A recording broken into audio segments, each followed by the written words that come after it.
남편과 시어머니가 싸우는 걸 본 건 그때가 처음이었을 거예요. 결혼 승낙을 받으러 처음 시댁에 갔을 때도 모자지간이 어찌나 다정하던지 결혼 후에도 늘 다정한 모습만 봤던 저로선 보고도 믿기지 않는 풍경이었어요. 어머니, 전 싫어요. 왜 싫다는 거야? 도대체 왜 이러시는 건데요? 너희들 편하라고도 그러는 거지만 나도 편하게 살고 싶어서 그래. 시어머니께서 지병을 앓기 시작하면서 남편은 저에게 조심스럽게 합가 의사를 비쳤어요. 여보, 우리 엄마 좀 돌봐드리면 안 될까? 합가가 힘들면 나라도 일주일에 며칠은 엄마 집에서 있고 싶은데. 당신만? 당신은 쉽지 않은 결정일 테니까. 그래도 나는 엄마 아들이잖아. 그래서 남편에게 꿀밤을 놔줬었죠. 부부가 따로 살면 되겠어. 같이 살아야지. 당신이 사는 곳이 내 집이야. 같이 가. 그래서 시어머니께 합가 의사를 말씀드리러 간 길이었거든요. 저는 당연히 시어머니께서 좋다고 하실 줄 알았어요. 평소 저를 참 예뻐해 주셨거든요. 그런데 시어머니께서 딱 잘라 거절하시더니 양로원으로 가겠다는 의사를 밝히신 겁니다. 내 고향의 친구 아들이 양로원을 차렸대.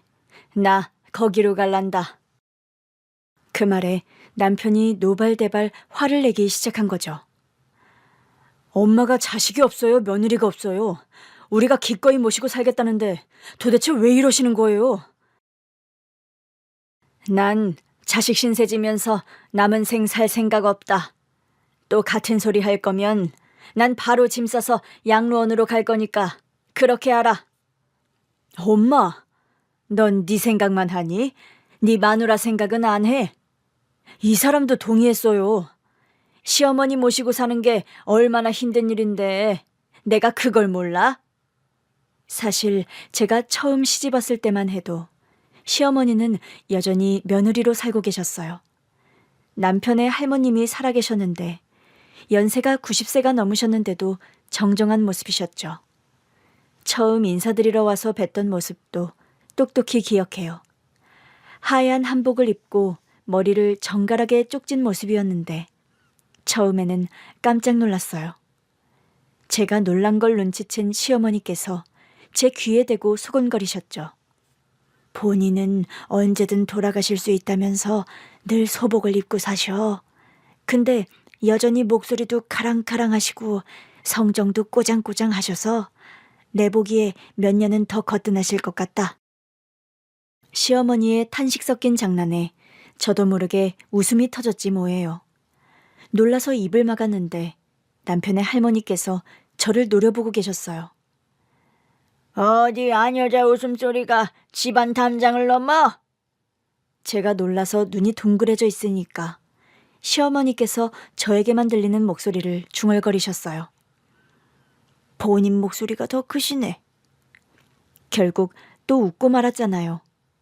결국 남편의 할머니께서 불려가서 눈물 콧물 쏙 빠지게 혼이 났어요. 인사를 마치고 나오는데 시어머니께서 저한테 사과하시더라고요. 미안하다. 내가 하도 맺힌 게 많아서 중얼거리는 습관이야.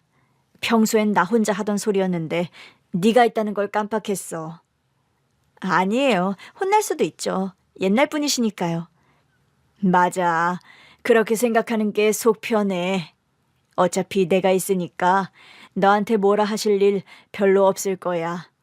그러니까 괜한 생각에 우리 아들 뻥 차버리면 안 된다. 시어머니의 당부에 또 한 번 웃고 말았죠.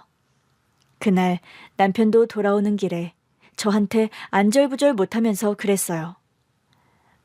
워낙 꼬장꼬장하셔. 특히 우리 엄마가 고생을 많이 하셨어. 아버님도 돌아가셔서 어머님이 더 힘드셨겠어. 그랬지. 2년 전에 아버지 돌아가실 때는 우리 엄마한테 집안에 여자가 잘못 들어와서 집안 꼴이 이 꼴이 됐다면서 어찌나 화를 내시던지. 내가 진짜 너무 화가 나서 결국 한마디 했잖아. 뭐라고? 할머니가 자꾸 엄마한테 입에 담지도 못할 상스러운 말을 하시는 거야. 그래서 버럭 소리쳤어. 우리 엄마 나이가 몇 살인지 아시냐고. 그런 험한 소리 들을 나이 아니다. 막말로 아버지가 지병으로 돌아가셨으면 그게 우리 엄마 잘못인 거 맞냐고. 어머, 자기도 좀 심하긴 했네. 그때는 너무 화가 나서. 그랬더니 갑자기 말씀이 없으신 거야. 그러고 나서 한 열흘은 그냥 누워 계셨어. 그래, 내가 오래 살아서 내 아들을 먼저 보냈다. 내 잘못이다. 그러면서. 결국 내가 가서 무릎 꿇고 빌었지. 어머니가 시키셨지? 응. 자기 벌써 우리 집이 다 파악됐어? 어머니, 보기에는 유해 보이셔도 강한 분 같아. 맞아. 아버지 아프셨을 때도 엄마가 혼자 다 돌보셨어. 나한테도 자기 남편이니까 자기가 돌본다고. 병원에 자주 올 것도 없다고 하시고. 근데 결국 할머니께는 용서를 받은 거야? 할머니한테는 용서하고 말고의 개념이 없던데. 그게 무슨 뜻이야? 사내 놈이 그거 떨어지게 어디 여자 앞에서 무릎을 꿇냐면서 더 화를 내시더라고. 헐, 자기 내 앞에서 무릎 꿇고 프로포즈 했잖아. 그거 잘 붙어 있는 거 맞아? 떨어졌나? 확인 한번 해볼래? 아이고, 진짜. 결혼 전부터 시어머니의 유하지만 확고한 강단을 잘 알고 있었던 저는 시집 가는 게 생각보다 무섭지 않았어요. 비록 시할머님은 좀 무서웠지만 시어머니는 결혼 전의 말씀대로 저의 방패처럼 그분을 막아주셨죠. 시할머니가 돌아가신 뒤 모든 장례를 마치자 시어머니께서 그러셨어요. 이제야 버거웠던 짐 하나를 또 벗은 기분이 드네. 어머니, 그동안 고생 많으셨어요. 고맙다. 나는 너한테 절대 저런 시어머니는 되고 싶지 않아. 그러니까 너희 부부 사이의 일은 나한테는 아무 문제가 안 된다는 것만 알아둬. 나는 누구의 편도 아니고 너희 둘의 입장을 다 생각할 거야. 어머니, 저 진짜 감동이에요. 친구들한테 우리 시어머니는 이런 사람이라고 말하면 친구들은 하나같이 더 살아봐라 그럴 리가 없다 그랬어요. 그런데 이미 우리 시어머니는 그런 분이셨어요. 한 번은 하필 명절 전날 남편과 대판 싸운 적이 있어요. 그러고 나서 입이 퉁퉁 부어서 시댁에 갔더니 시어머니께서 보다 못하셨는지 저희 둘을 앞에 앉혀놓고 물어보시더라고요. 내가 솔로몬이 돼줄게. 말해봐. 솔로몬이요? 너 몰라? 성경에 나오는 지혜로운 사람, 솔로몬.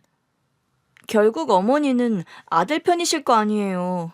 괜히 어머니한테까지 섭섭해지기 싫어요. 내가 말했잖아.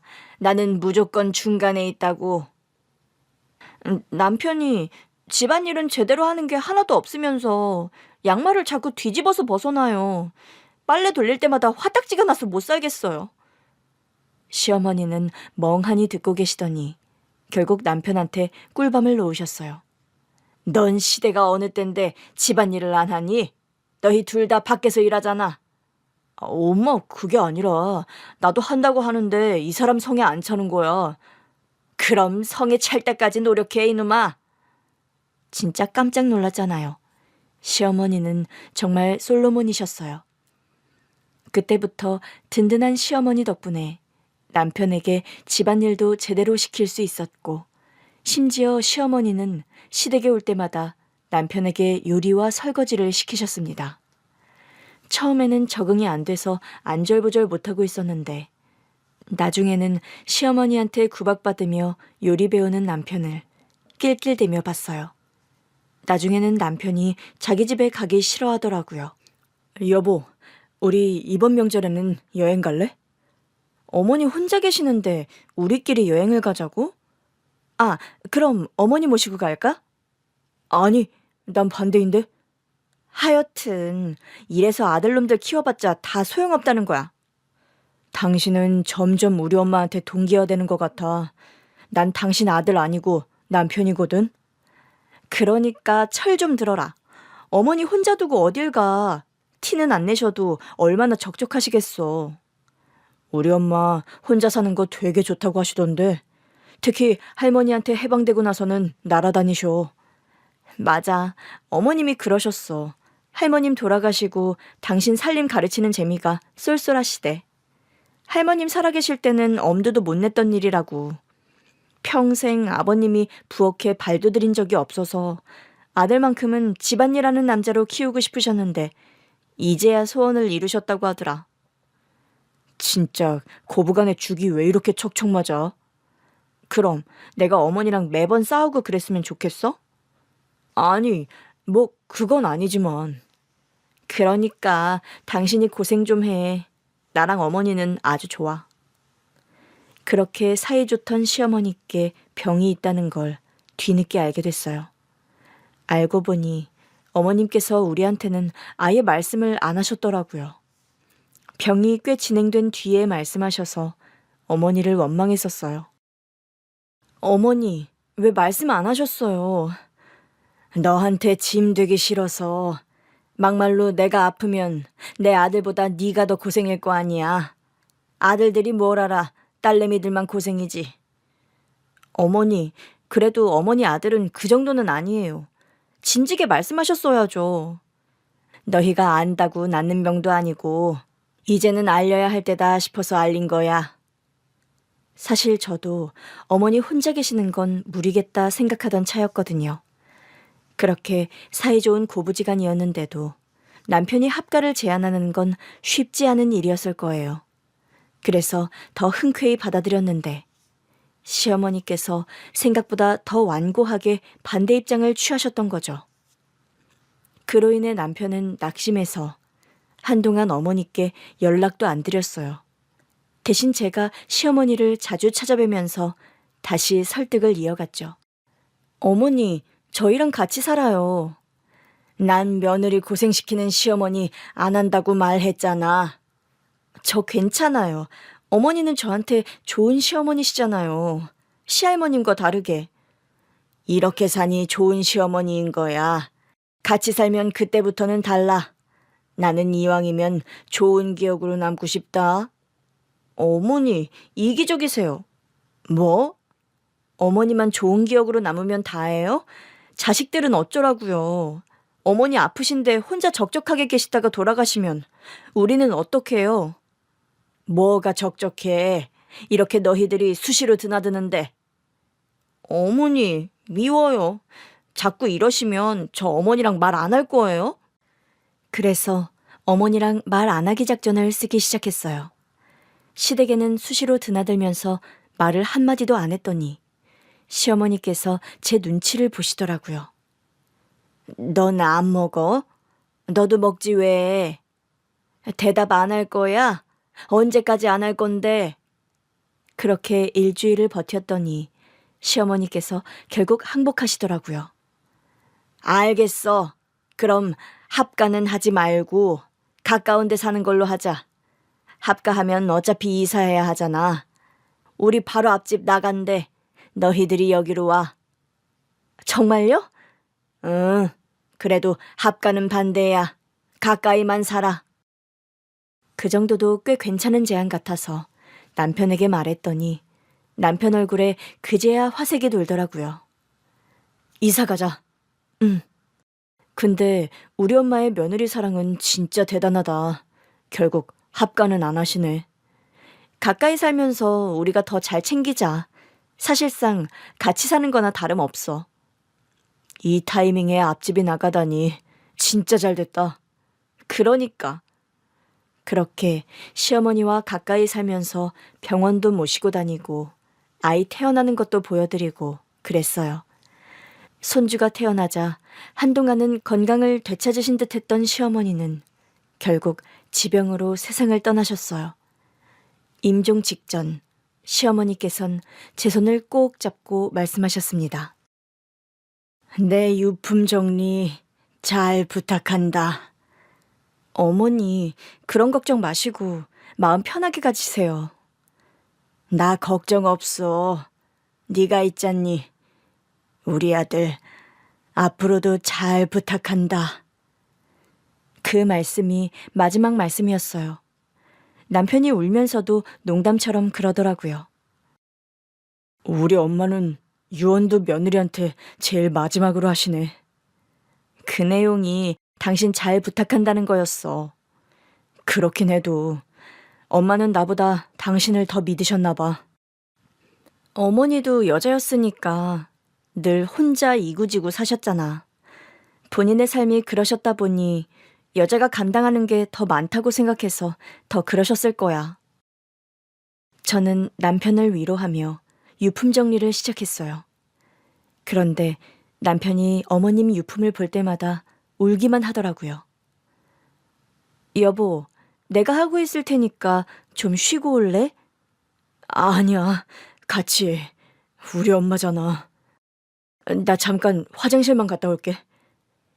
그렇게 잠깐 혼자서 돌아가신 시어머니의 유품을 정리하고 있는데 처음 보는 상자가 있더라고요. 이게 뭐지? 뭔가 싶어서 상자를 열어보니 그 안에는 발신이 같은 수백 통의 편지가 들어있었어요. 이게 다 뭐지?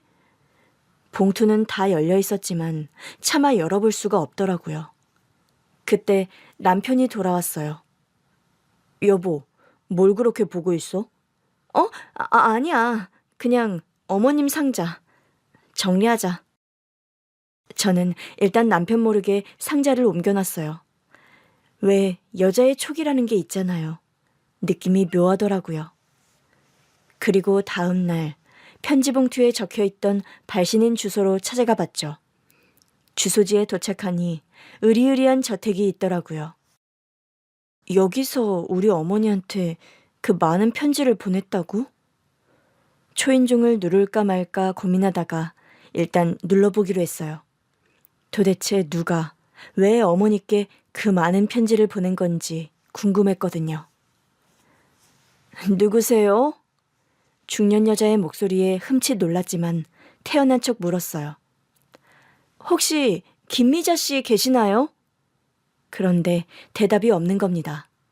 뭐지 싶어서 기다리고 있는데 조금 뒤 대문이 열리더니 웬 귀부인이 맨발로 달려나오셨어요. 세상에, 맞네. 네? 귀부인은 맨발로 뛰어나와 저를 끌어안고 오열하기 시작했습니다. 저기 아주머니, 왜 이러시는 건지. 저는 그 귀부인의 품에 안긴 채 얼굴이 놀라고 있었어요. 세상에, 날 찾아오다니. 저를 아세요? 이 귀부인이 설마 편지의 발신인인 김미자 씨인가 싶더라고요. 저는 겨우 귀부인의 품에서 빠져나와 물었어요. 혹시 김미자 씨세요? 아, 맞다. 맞다. 내 인사를 안 했구나. 맞아요. 제가 김미자예요. 저희 시어머니께 편지를... 그래요. 며느님이시죠? 저를 아세요? 사진으로 봤어요. 언니가 사진을 보내주셔서. 일단 들어갈까요? 귀부인은 눈물로 범벅이 된 얼굴로 제 손을 잡으셨어요. 제가 들어가도 되는 거예요? 당연하지. 얼른 들어와요. 저는 귀부인의 손에 이끌려 저택으로 들어갔어요. 영문도 모르고 소파에 앉아 있으니 귀부인이 손수건으로 얼굴을 닦으며 다가오셨죠. 아주머니, 여기 다과 빨리 안 내오고 뭐해요? 저는 괜찮습니다. 우리 집에 선물 들어온 쿠키가 너무 맛있어서 그래요. 바로 가정부 아주머니가 쿠키랑 차를 내오시더라고요. 방금 전에 말씀하셔놓곤 왜 이렇게 닭다리세요? 평소랑 너무 다르세요. 가정부 아주머니가 구시렁거리자 귀부인이 그러시더라고요. 그랬나? 귀한 손님이라 그래. 내가 마음이 조급해서. 귀부인이 저에게 차를 건네셨어요. 일단 좀 들어와 봐요. 선물 받은 차인데 향이 좋아. 네, 감사합니다. 일단 뭣도 모르고 받긴 했는데 너무 황송한 기분이 드는 거예요. 근데 사실 저는 그냥 궁금해서 온 거거든요. 맞아요. 제가 쓴 편지예요. 꽤 되죠? 내가 한국에 들어온 뒤로 계속 주고받았으니까 10년은 넘게 주고받은 것 같네. 근데 왜 편지를? 전화도 있고 문자도 있고 하잖아요. 거리가 아주 먼 것도 아니고. 그게 내가 나 스스로에게 건 올무였죠. 올무요? 내가 무슨 자격으로 직접 연락하고 직접 찾아가겠어요. 그래서 내가 차마 다른 건 못하고 편지만 보냈더니 언니도 편지로 답을 주시더라고요. 처음부터 주신 건 아니었고 1년 정도 계속 보냈더니 결국엔 답을 해주셨지. 저희 시어머니가 언니인 거죠? 네, 내가 그렇게 불러도 되냐고 물어봤어요. 아, 그것도 편지로. 잠깐, 근데 며느님이 오신 이유가 있을 거 아니에요. 편지 내용도 모르는 것 같고, 혹시 언니가 보내셨어요? 정말 통화나 문자는 전혀 안 하셨나 봐요. 내가 편지에 남겨두긴 했는데, 언니도 제 뜻을 존중하시고 연락하신 적은 없어요. 내가 꼭 필요할 때는 연락을 남겨뒀었는데. 저희 어머님 돌아가셨어요. 순간 귀부인이 너무 놀라시더라고요. 언니가 돌아가셨다고요? 아프다는 말씀 없었는데. 말씀을 안 하신 것 같습니다. 결국 귀부인은 오열하기 시작했고 저도 눈물을 닦으며 그분이 눈물을 그치시길 기다렸어요. 한참을 울던 그분이 눈물을 그치고 물었어요. 편하게 가셨나요? 비교적이요. 저희도 준비하고 있었던 임종이긴 한데 아직 마음이 쉽진 않아요. 어머니께서 저한테 유품 정리를 부탁하셔서 정리하다가 편지를 모아두신 상자를 발견했어요. 편지가 너무 많아서 주소를 봤는데 다 똑같은 주소더라고요. 발신인 이름도 같았고요. 다 모아두셨구나. 감사하네요. 어머니랑 어떤 사이신 거예요? 유품에서 발견했으면 궁금해서라도 읽어볼 법도 한데. 어머니 편지인데 어떻게 그래요? 아무리 돌아가셨어도 그건 어머니만의 것이잖아요. 며느님이 참 교양이 있으시네. 그런가요? 나라면 벌써 열어봤을 거예요. 더더구나 그렇게 많은 편지를 똑같은 사람이 보냈다면. 남자분 이름이었으면 더 궁금했을 것도 같은데 여자분이라 오랜 친구신가 했어요. 그렇다면 두 분만 아시는 내용일 텐데 더더욱 못 열어보죠. 혹시 남편도 알아요? 아니요. 일단은 말 안 했어요. 찾아뵙고 어머님이랑 어떤 사이이신지 확인하고 알려주고 싶었거든요. 그랬군요. 그런데 우리 남편을 언급하던 그 귀부인의 표정이 어두워지더라고요. 귀부인은 차를 한 모금 마시더니 말했어요. 이걸 어디서부터 어떻게 말해야 할지 모르겠어요. 이런 순간이 어쩌면 올 수도 있다고는 생각했지만 며느님이 찾아올 줄은 몰랐어서. 언니가 여러 번 제안하셨거든요. 그러지 말고 이제는 직접 찾아오는 게 어떻겠느냐. 우리 식구들이랑 다 같이 한번 보면 좋겠다. 저랑 남편까지요? 네. 본인 살아계실 때 한번 보는 게 낫지 않겠냐고 여러 번 답신을 주셨는데 내가 눈치가 없었네요. 언니가 아프신 줄도 모르고. 우리 가족이랑 어떤 연관이 있으신 분인 거예요? 순간 돌아가신 시아버지의 숨겨둔 애인이었나 하는 생각도 들더라고요.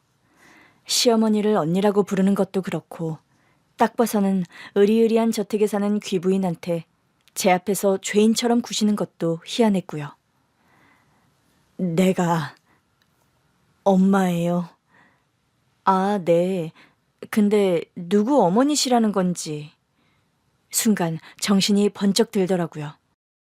우리 남편이요? 귀부인이 눈물이 그렁그렁한 눈으로 고개를 끄덕였어요. 네? 정말이라고요? 내가 그 애를 낳은 생모예요. 너무 놀라서 입을 다물 수가 없었죠. 많이 놀랐죠? 아니, 그게 말이 돼요? 혹시 저희 아버님하고 어휴, 아니에요. 그런 건 절대 아니고. 그럼요. 그게 아니면 우리 남편한테 어떻게 생모가 따로 있어요. 잠깐. 그럼 시아버지도 우리 남편의 생부가 아니라는 말씀이세요? 그게 내가 알기로는 돌아가신 시아버지께서 무정자증이었던 걸로 알아요. 네? 그때는 더 놀랐어요. 내가 지금 사는 남편이랑 낳은 아이예요. 정말이지 혼돈 그 자체였습니다. 도대체 무슨 말씀을 하시는 거예요? 아니, 이런 대궐 같은 집에서 사시는 분들이 입양이라도 보냈다는 건가요? 맞아요. 왜요? 혹시 다른 자녀도 있으신 거예요? 아니, 다른 자녀는 없어요. 내가 우리 아들 낳고 그 뒤로는 아이를 못 낳았으니까. 대체 무슨 일이 있었던 거예요? 우리 남편은 시어머니가 당연히 자기 친어머니인 줄 아는 눈치였어요. 그랬을 거예요. 철저하게 비밀하기로 했으니까. 왜 그러셨는데요, 네? 그때는 지금처럼 잘 사는 집은 아니었어요. 그렇다고 못 사는 집도 아니었고. 그런데 왜요? 저는 마음이 급했어요. 우리 신랑이 입양하였다니 도대체 뭐가 진실인지를 모르겠더라고요. 내가 아팠어요. 아파서 외국에 가야 했어요. 그런 와중에 남편 동창 모임에서 언니를 알게 됐죠. 우리 시어머니를요? 네. 원래는 나갈 생각이 없는 모임이었고, 그때는 남편도 제 상황을 몰랐어요. 내가 혼란스러워서 말을 못했거든요. 이미 잡혀있던 동창 모임을 안 나갈 수도 없고, 남편도 연말 동창 모임까지는 좀 편하게 즐겼으면 해서 말을 아꼈어요. 다녀와서 남편에게 말해야겠다 생각하고 있었죠. 많이 아프셨던 거예요? 암이 온몸에 퍼졌다고 하더라고요. 네? 치료를 해야 하는데 눈앞이 캄캄했어요. 마치 어린 아들을 두고 먼저 세상을 떠날 생각만 해도 눈물이 앞을 가릴 때였죠. 말이 좋아 치료지 사실상 연명치료나 다름없다고 생각했어요. 온몸에 퍼진 암을 무슨 수로 다 치료하겠어요. 더더구나 난 젊어서 전이 속도도 빨랐어요. 세상에, 그런 상황에서 동창회에 갔으니 뭐가 재밌었겠어요. 그냥 가만히 앉아 있는데 나랑 똑같은 여자가 내 바로 옆 테이블에 앉아 있더라고요. 그래서 말을 트기 시작했죠. 남편분이 우리 남편이랑 같은 고등학교 선배셨더라고요. 이런 모임 참 따분하다면서 투덜거리시길래 그러면 나가서 조용히 차나 할까요? 했더니 좋다고 하시더라고요. 그때 마주 앉아서 이런저런 이야기를 나누는데 언니는 자식이 없어서 힘든 상태였어요. 시어머니는 자기 아들한테 문제가 있는 줄도 모르고 언니만 몰아세우고 있다고 하더라고요.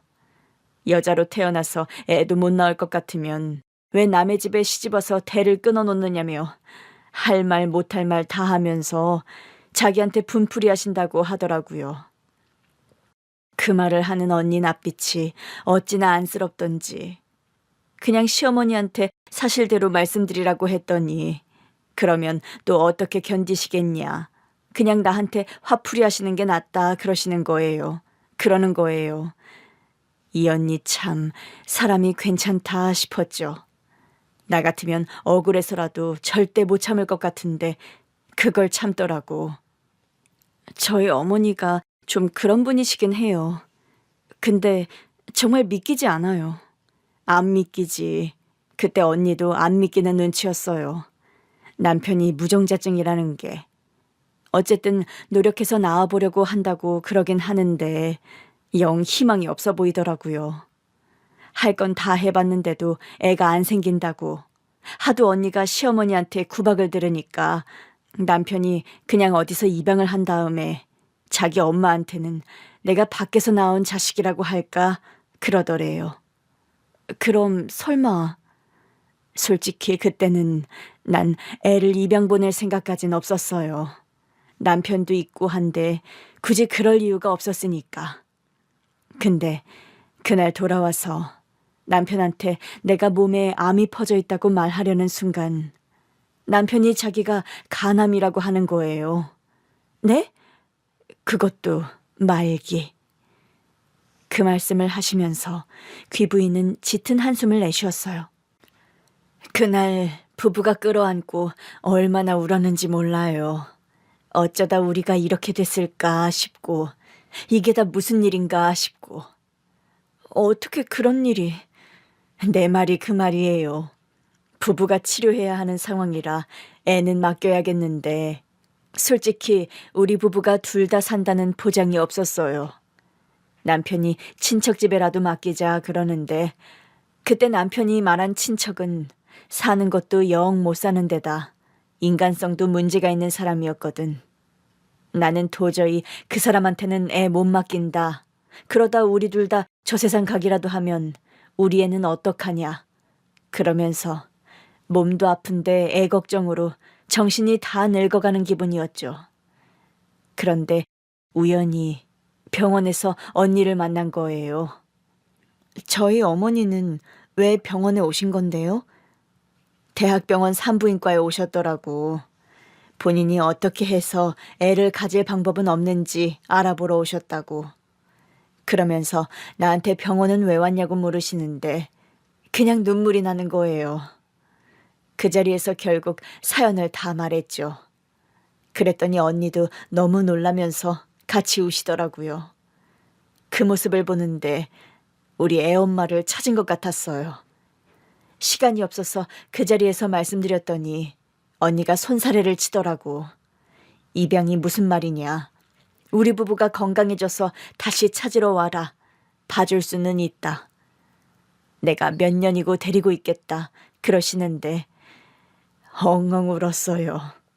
집에 와서 남편한테 언니 얘기를 했더니 남편도 하염없이 울더라고요. 그럼 처음에는 입양이 아니었던 거예요? 언니는 그러겠다고 했는데 내가 가만히 생각해보니 그렇게 애만 데리고 가면 언니 시어머니가 가만히 있겠나 싶은 거지. 차라리 언니 남편이 전에 했다는 말대로 하는 게 어떠냐고 했지. 아버님이 밖에서 나온 자식으로 위장하는 거요? 네, 내가 그렇게 하자고 했어요. 그리고 입양 절차 밟자고 했죠. 우리 부부 치료 언제까지 해야 할지 알 수 없다. 수년으로 모자랄 수도 있고 그 안에 누군가는 먼저 떠날 수도 있다. 그러니 우리가 애를 어떻게 신경 쓰겠느냐. 제발 언니 부부 아이로 받아달라고 그렇게 애원했죠. 얘기를 듣는데 제가 다 눈물이 나더라고요. 마음 아프셨겠어요. 그 정도로 표현이 안 되고 가슴이 정말 갈기갈기 찢어지는 것 같았지. 처음에 적응시킬 겸 언니랑 같이 몇 번 만났는데 언니 품에 안겨줄 때마다 내가 우리 애 크는 걸 두 번 다시 볼 수 있을까 싶어서 계속 눈물만 나더라고요. 언니도 그 마음을 아니까 결국 받아주셨어요. 그러면서 약속하셨죠. 완치하고 돌아오면 돌려보내주겠다고. 정말요? 언니가 그렇게 해줄 거라고. 그러니까 너무 가슴 아파하지 말고 지금은 치료에만 신경 써라. 그렇게 다시 돌아올 생각만 해라 하셨는데 치료가 너무 오래 걸렸어요. 살아 돌아온 게 기적이긴 하지만 치료하고도 또 전이 되고 또 되고 남편도 겨우 치료 끝났는데 또 다른 데 전이가 됐다고 해서 또 치료에 치료. 그렇게 살았어요. 너무 힘드셨겠어요. 힘들다는 말로는 표현이 안 될 정도였지. 그렇게 겨우 남편 치료를 마친 게 10년이 넘었을 거야. 진짜 징그러운 세월이었지. 그나마 남편이 먼저 치료를 마치면서 다시 재기했는데 나 때문에 한국으로 돌아올 수 있는 상황은 아니었어요. 내 치료가 정말 안 끝났거든.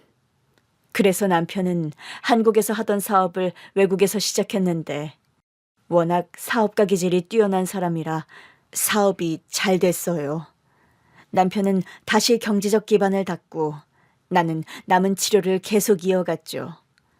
그러다 비로소 치료 다 마치고 돌아온 게 10년 전. 아, 그때부터 편지를... 네, 그때부터 언니한테 편지를 보냈어요. 처음에는 아이 데려갈 생각 없으니 아이 양육비만 받아달라. 회신해 주시면 양육비 보내겠다 그랬더니 1년 동안 답장을 안 해주신 거예요. 그래서 내용을 바꿨지. 언니, 제가 잘못했다. 양육비 얘기 안 하겠다. 그러니 아이 소식만 알려달라 그랬더니 그때부터는 답장을 해주시더라고. 그런데 왜 전화는 안 하셨을까요? 내가 데려갈 생각 절대 없고 양육비만 드리고 싶다고 한 게 화근이었겠지. 처음 답장도 그랬어요. 그 오랜 시간을 병으로 고생해놓고 처음 한다는 소리가 애 안 데리고 간다. 양육비 드린다는 거냐. 그럴 거면 데리고 가라고 하시더라고. 그럼 그때 이미 우리 남편이 대학 들어갈 즈음이었고 그러니 나는 데리고 오겠다는 생각 같은 건 애초에 할 수도 없었어요. 그러셨겠네요. 지금도 나는 감히 엄마로 나설 생각 같은 건 없어요. 그래서 아까 물어본 거예요. 남편은 아느냐고. 그래도 남편이 알아야 하지 않을까요? 알아서 뭐 하게요. 지금껏 양육비 한 푼 보태준 적도 없는데 이렇게 잘 살면서 뭐 하나 해주지도 못하고 결혼한다고 했을 때도 차마 제가 뭐 좀 해줘도 되느냐는 말도 못 물었어요. 언니가 또 화내실까 봐. 가만히 듣다 보니 우리 시어머니도 은근히 고집을 피우셨다 싶더라고요. 우리 어머니는 왜 그러셨을까요? 처음에는 나를 벌 주시나 했는데 생각해보니 야속해서 그러셨던 것 같아요. 원래는 우리가 치료받으러 외국 간다고 했을 때부터 꼭 연락 달라고 하셨는데 우리가 안 했거든. 할 만한 여력이 없기도 했지만 생각이 나도 안 했어요. 왜요? 왜긴 보고 싶을까 봐. 나는 내 아들만 생각해서 그렇게 했는데 언니가 언젠가 답장에 섭섭한 티를 내시더라고. 자기는 얼마나 걱정했는지 아느냐. 소식 한번 전해주는 게 뭐 그렇게 어렵다고. 불쑥 편지가 도착했을 때 너무 놀라서 주저앉으셨다고 하더라고요. 우리 부부가 둘 다 저 세상에 간 줄 아셨던 거지. 애가 장성할 때까지 연락 한 번 없었으니 언니 속도 속이 아니었던 거야. 내가 그 마음을 몰라드렸어요. 그래서 언니도 끝까지 삐치셨던 거겠죠. 아픈 것도 안 알려주시고. 이제 겨우 투병 생활 끝내신 분한테 이제 내가 아프다고 말하기는 쉽지 않았을 것 같아요. 심지어는 저희한테도 병이 한참 진행되고야 말씀하셨어요. 하여튼 언니도 참. 찾아오길 잘했네요. 제가 안 왔으면 받지 못할 편지만 계속 쓰셨을 거 아니에요. 물론 그 편지 때문에라도 결국 궁금해서 오긴 했을 것 같아요. 남편한테는 비밀로 해줄 수 있어요? 꼭 그러셔야겠어요? 언니 돌아가셨다고 내가 이제 와서 엄마 노릇할 순 없잖아요. 저는 이제 생각해보니 어머니께서 저한테 유품 정리를 부탁하신 이유가 어머님 때문인 것 같아요. 어머님이라니, 나 그렇게 부르지 말아요. 아, 그냥 아줌마라고 해요. 아줌마라니요. 못해도 사모님이라고는 불러야 할 것 같은데요? 아니야, 나는 그런 대우를 받을 자격이 없어요. 다만, 잠깐만. 남편의 친어머니는 잠깐 자리를 비우셨고 조금 뒤 돌아와 상자를 내미셨어요. 이거 우리 며느님이 가지셨으면 좋겠는데. 이게 뭔데요? 안을 열어보니 온갖 금으로 된 것들이 가득한 겁니다. 보물 상자 같은 거예요? 내가 지난 10년간 모은 건데 우리 아들 아내, 아니지, 내가 자꾸 말 실수하네. 그러니까 언니 아들 아내한테 꼭 주고 싶었어요. 그 안에 있는 것들은 정말 휘황찬란했어요. 그러나 상자를 닫아서 다시 친어머니 앞으로 내어드렸죠. 왜, 마음에 안 들어요? 이건 착용해도 되는 거지만 재테크로 활용해도 되는 건데. 그렇겠죠. 근데 왜 남의 집 아들 며느리한테 이런 걸 주세요? 어? 그렇잖아요. 제가 무슨 사이라고 이런 걸 받아요. 자칫 도난으로 몰릴 수도 있고. 도난이라니 내가 주는 건데. 그러니까요. 무슨 사이라고 이런 걸 받느냐고요. 자꾸 저한테 말씀도 높이시는데 누가 우리 사이를 이런 귀한 금부치를 주고받을 사이로 보겠어요? 내가 뭐 증명이라도 해줄까?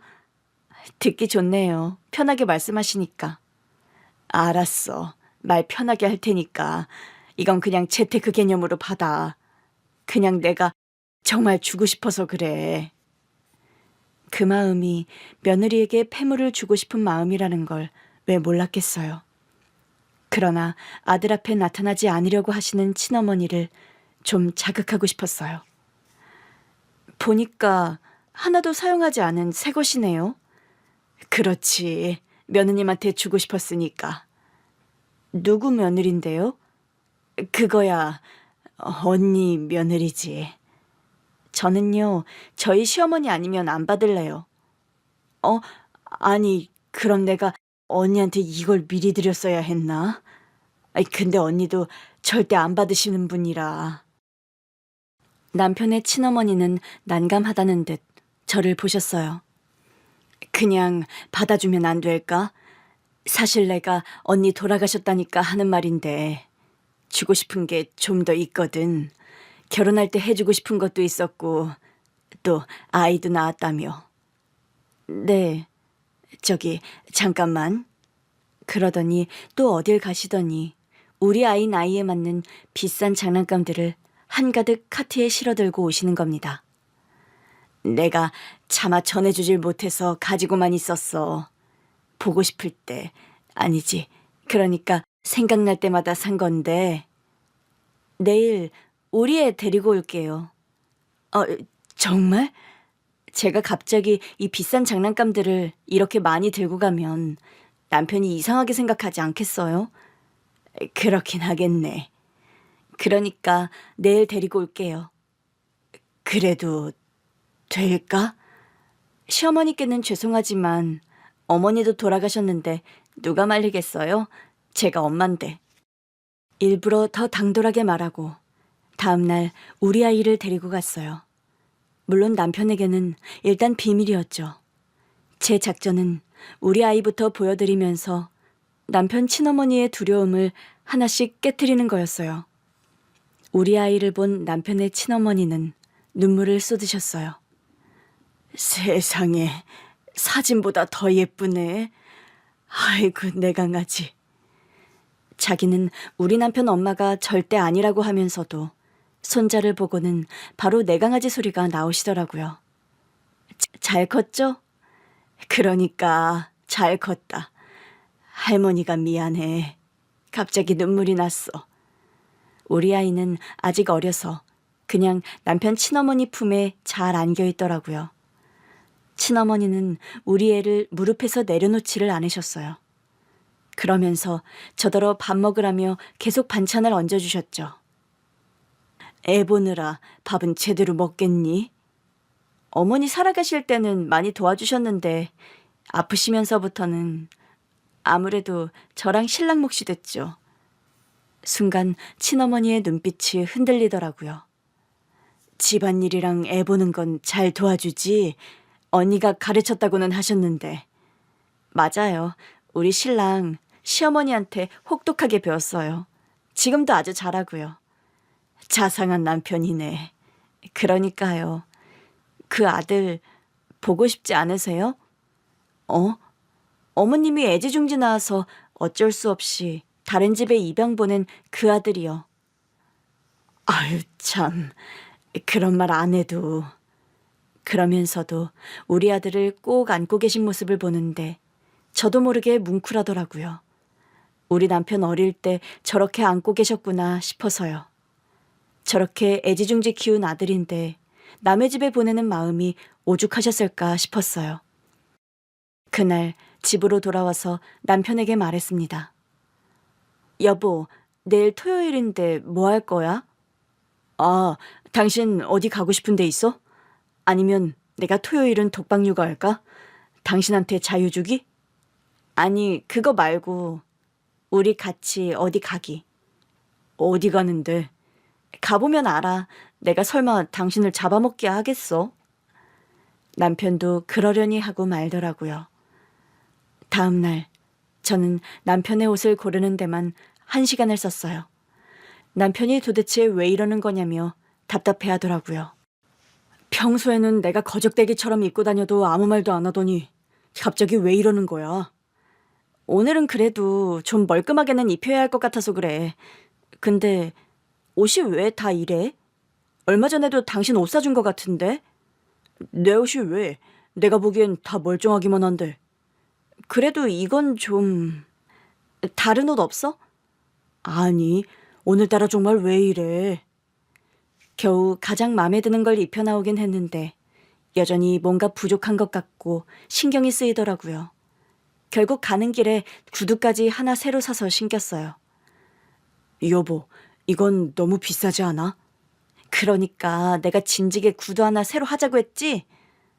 난 운동화가 편하니까.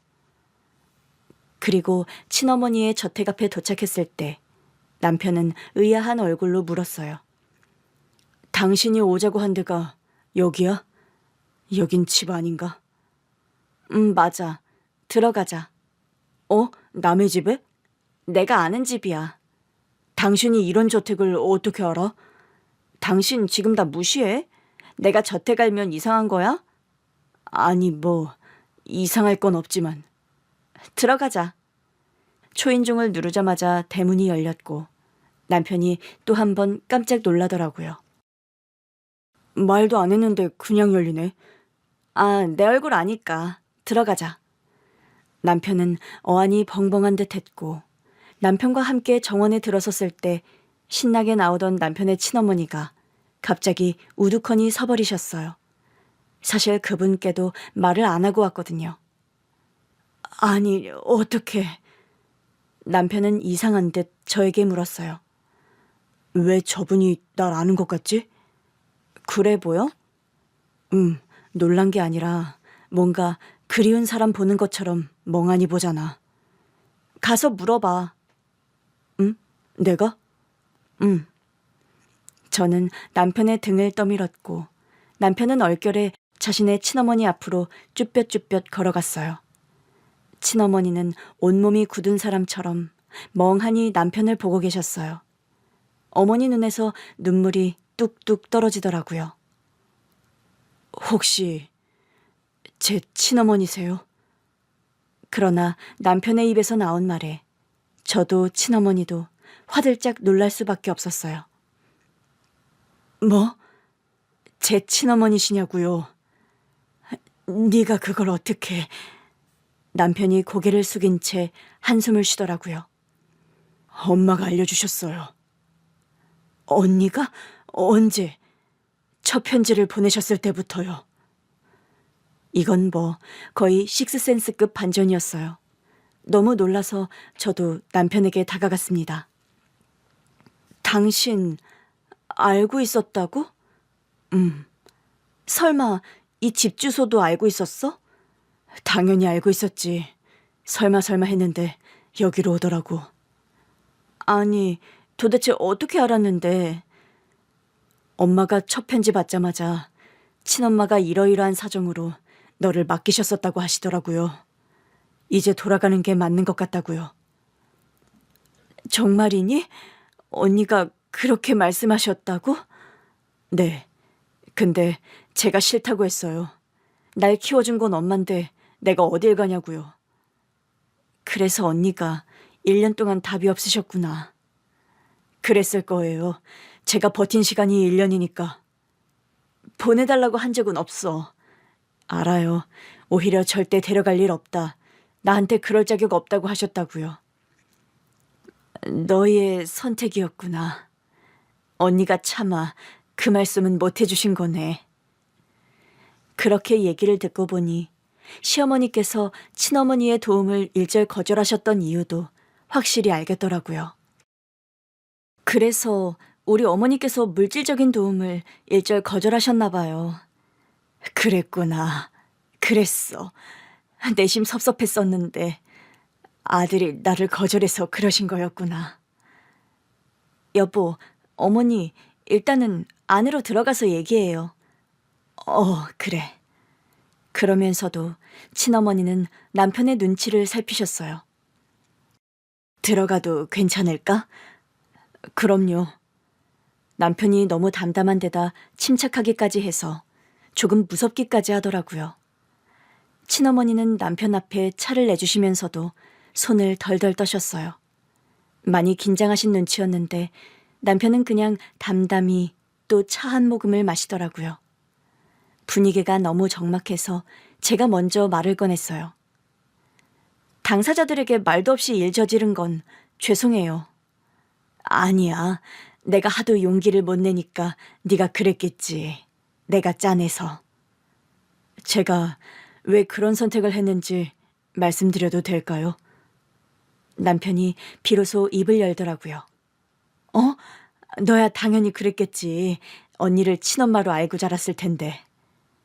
그런 것도 있었지만 키워주신 어머니 환경이 좋지가 않았어요. 아빠가 지병이 있으셔서 아프기 시작한 시점이기도 했고요. 할머니는 아빠가 아픈 것도 엄마 탓을 하셨는데 그 상황에서 저까지 친아들이 아니었다는 게 밝혀지면 엄마가 못 견디실 것 같았어요.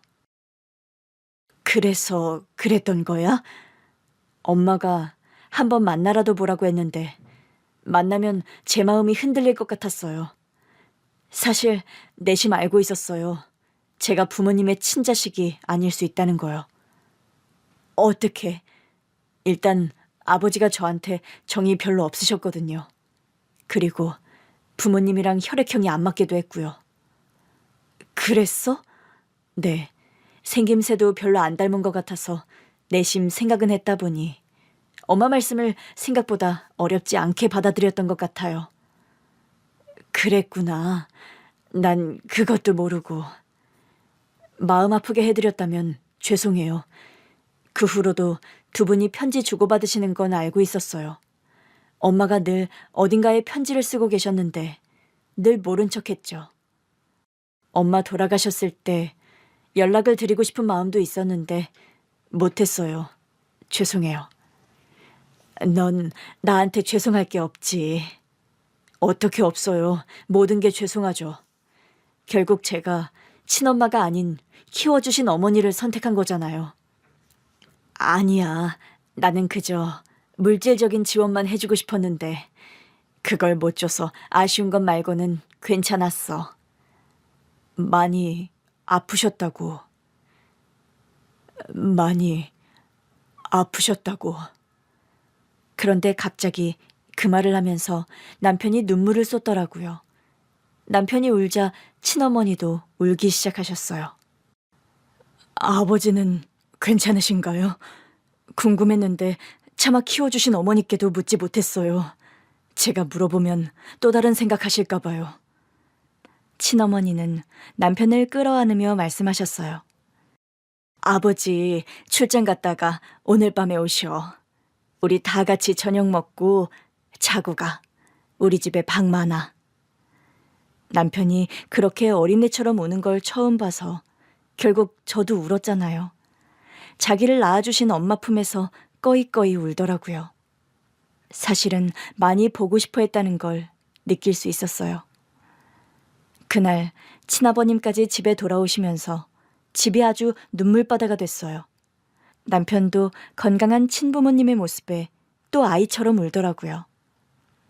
세상에 우리 아들 이제 막 걷기 시작했을 때 보냈는데 이제 애 아빠야. 우리 손자 좀 봐. 똑같이 생겼지? 아버님이 우리 아이까지 안아보시더니 저한테 와서 어깨를 토닥여 주셨어요. 혼란을 줘서 미안하다. 그냥 이제부터는 우리한테 기대 살면 돼. 아무 걱정할 거 없어. 며느리 사랑은 시아버지라더니 그날 이후 시아버님은 저한테 온갖 선물을 해주셨어요. 명품 가방은 기본이고 애엄마인 저한테 용돈도 얼마나 자주 주시던지 너무 많다고 해도 시아버지는 늘 그러세요. 더 주고 싶은데 참는 거야. 앞으로는 더 줄 건데 벌써 질리면 안 돼. 아버님, 이러다 전 재산 다 쓰시겠어요. 내가 내 며느리한테 전 재산을 다 쓴다는데 누가 뭘 할까요? 예? 그래도 그건 너무한 거 아니에요? 그런가? 그러면서 껄껄 웃으시고는 보란 듯이 또 용돈을 주시더라고요. 아이가 어리니까 자주 시댁에 드나들다 보니 어느새 2층에 거의 우리 집이 생겼어요. 리모델링을 깨끗하게 해주셨는데 이 정도면 우리더러 들어와 살라는 무언의 압박이 아닌가 싶을 정도예요. 그러나 남편은 이번에도 합가는 아직 반대 중이에요. 우리가 살던 삶이 있는데 흔들리면 안 된다. 그러면서도 늘 시댁애가 살다시피 하는 저를 말리지는 않네요. 남편의 친부모님을 만나고 나서 가장 좋은 건 늘 어떤 책임감에 짓눌려 살던 남편이 좀 편해 보인다는 거예요. 시부모님이 가시고 또 시부모님이 오셨다면서 친구들은 제 팔자가 기구하다며 놀리는데요. 저는 오히려 복이 터진 것 같기만 하네요.